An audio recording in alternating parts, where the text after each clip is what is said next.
Welcome to the next Pivot Point podcast. This season, I'm focused on sharing stories and ideas from experts on diversity and inclusion. In this episode, I will share some insights and ideas from myself, Julie Kratz, in this bonus episode. Together, we will leave you with some actionable tips to think about and discuss with your organization. We share this information because inclusive leadership is a journey. It requires bravery and courage, and you do not have to do it alone. At Next Pivot Point, I believe we are stronger together. We are one. So we're going to dig into this week's topic. And we've had quite a turbulent start to the year, for sure, for all known reasons, as well as the start of June with George Floyd's death and the racial conversations that are much overdue and necessary in our country and globally, in fact. So we've covered some bonus episodes as a result of recent events and the underscore of why these conversations need to be happening more often about diversity and inclusion, racial conversations, and overall dimensions of diversity. And I'd be remiss if I didn't take the opportunity to also showcase a bonus episode on LGBTQ+. And there's a lot of ground to cover here. We've interviewed experts in the LGBTQ+ community in the past, Jeremy York's episode. We've talked with Bernadette Smith about gender as a spectrum, for example. And all of these points of view and perspectives are certainly necessary to drive positive change. But June is Pride Month.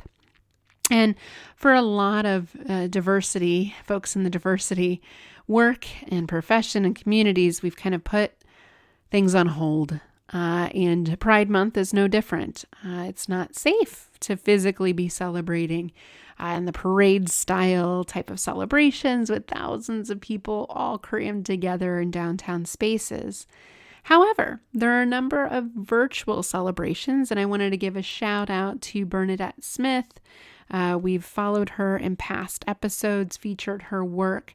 She has some programming on her website, so be sure to check out Bernadette Smith's website that we'll link to in the show notes for virtual celebrations that will continue throughout Pride Month and other content to have Pride conversations at your organization. The conversation I wanted to unpack today is how you can be an ally to the LGBTQ+ community. And there's a few things that you need to know, some of which we reference and kind of core concepts of being an ally with this particular dimension of diversity in our previous season on Lead Like an Ally. Episode 11 of that season actually talked about some of these things. And I want to build off of that with the lens of 2020 and the pandemic world that we're in. What we know is that, like most diverse communities, that the LGBTQ+ community has been hit harder by the pandemic. And a lot of that is because of those that are closeted. 50% of LGBTQ+ people are closeted at work. Oftentimes there's discrimination at play, there's psychological safety and physical safety at play, and even sometimes in your own home, in your own community, hate crimes and physical needs for safety are elevated during safety events like a pandemic today. So I just wanted to honor that and acknowledge that this has been a hard time. And then with the racial activity that's happened, I think there was a risk of kind of sidelining Pride Month and LGBTQ awareness. What I love about the LGBTQ+ community, they took that challenge and turned it into an opportunity and are calling it a moment of solidarity. Together we are stronger with people of color and the LGBTQ+ community. And this is a lesson I wanted to unpack in this bonus episode about allyship. If you think about the perceptions of the LGBTQ+ community and the growing acronym, that by the way stands for lesbian, gay, bisexual, transgender, or queer, and then the plus is umbrella welcoming all different identities of sexual orientation and gender, realizing gender is a spectrum. So clarify that's what it means. But over the last 20 years, the amount of social awareness and change is truly unprecedented with the LGBTQ+ community.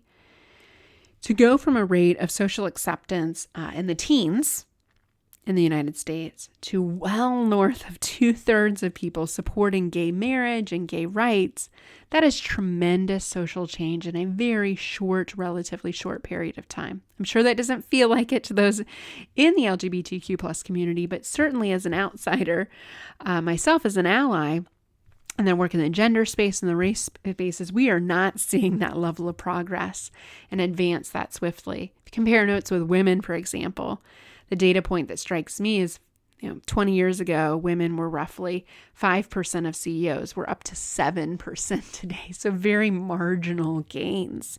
Now, why is that? What would we attribute the success, this huge 50-point plus separation in perceptions? I would argue it's a great business case on the human case for allyship. What the LGBTQ plus community has done a tremendous job of, much like this latest example on race, is bringing it into the forefront in solidarity, has been bringing allies into the conversation. Straight allies, cisgender allies, allies from other communities that have also been marginalized, being open to transgender, being open with a plus sign to signal we want everybody involved in our efforts. We're not going to exclude anybody, which is obviously the opposite of inclusion.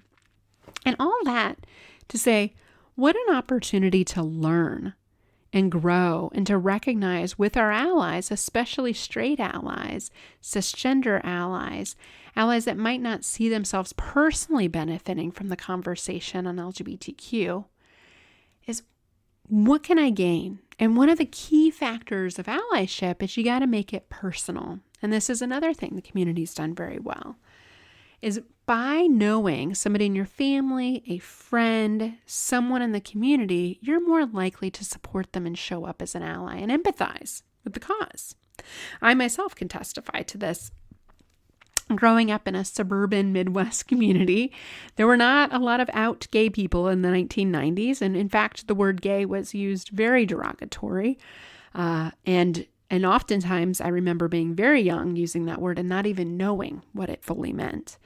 So all that to say, I remember graduating high school in the year 2000, and all of a sudden, like out of the woodwork, my friends were coming out as gay. Good friends that I spent a lot of time with. Spent hours talking about our feelings and our futures, and they waited until high school graduation to come out. And I thought, why hadn't they told me before? And I remember asking one of my friends that, why did you choose to wait? And he said it wasn't safe to share before. And that struck me really hard. I was one of the first people he told, and I still very much honored that experience. Fast forward over the years, I found out since my aunt, who has passed since, was gay in the 1980s in the Midwest. And she shared her experiences through the 80s, 90s, 2000s. And the discrimination and the amount she had to physically move to another part of the country to be openly gay. And then even then, there were only certain safe places she could go. Hearing these stories helped me be a better ally and helped me understand the words that I use, that I couldn't use slurs or, somewhat innocent language around being gay, or so I thought, and how hurtful it was to the people I loved. And this is where we're at. Fast forward to today in my ally journey and striving, again, to be an ally for the LGBTQ plus community. I would say call to all allies, support Pride Month. Perhaps we can't go to a live event, which by the way is very fun. And I bring my 4 and 5-year-old daughter to those events. It's very family friendly, but celebrate it virtually. There's a great new Disney short out called Out that you can also watch with your children. It's very children friendly. There's a dog and it's 10 minutes long. It can hold a young person's attention to facilitate a conversation about people being different and that being okay. I would also encourage you to open your lens of the world and to empathize with those that might identify. Recognizing that 50% are closeted at work, you likely know many, many, many gay, lesbian, by trans folks and you don't even know it. What a missed opportunity to better connect with somebody in the workplace. Facilitate a conversation. Ask them about their family. Ask them about what they did on the weekend. You're more bound to find out through sheer curiosity and demonstrating openness for them to open up and to share with you and for them to be their full human self in the workplace and not have to hide a huge part of their identity in their work. There's no way we're getting the best work from folks if they're having to monitor and filter who and what they talk about in the workplace. And the third and final thing I would say to strive to be an ally for the LGBTQ plus community is make sure that you understand that allyship is in the eye of the beholder. So we cannot self-proclaim to be an ally. This is very sensitive for this community because there's been so much hard work done. There have been mass shootings. There have been hate crimes committed. And so the community is very sensitive to allies and wanting to make sure they're authentic and genuine and stand with us together because we are stronger together. So strive to be an ally. Say, I want to be an ally, but certainly don't self-proclaim yourself to be an ally. Be very sensitive to that because you don't know what it's like to be in that community, but you can empathize and be willing to listen and learn to those in that community. So that's it for today's bonus episode. Celebrate Pride Month. Teach your kids, have open conversations with your children through Disney's Out or other short videos and books that are readily available on the subject. And empathize, and recognize that being an ally is indeed in the eye of the beholder. Thank you for being an ally. Did you know that you can find all 5 seasons of our 50+ episodes at nextpivotpoint.com? There, you can learn more about our Lead Like an Ally online program and order our new book, Lead Like an Ally. I appreciate you listening to this episode. Who do you know that needs to hear this message? Hit the share button, connect with me on LinkedIn, simply search Julie Kratz, Kratz. I host this podcast because I believe we are stronger together. We are one.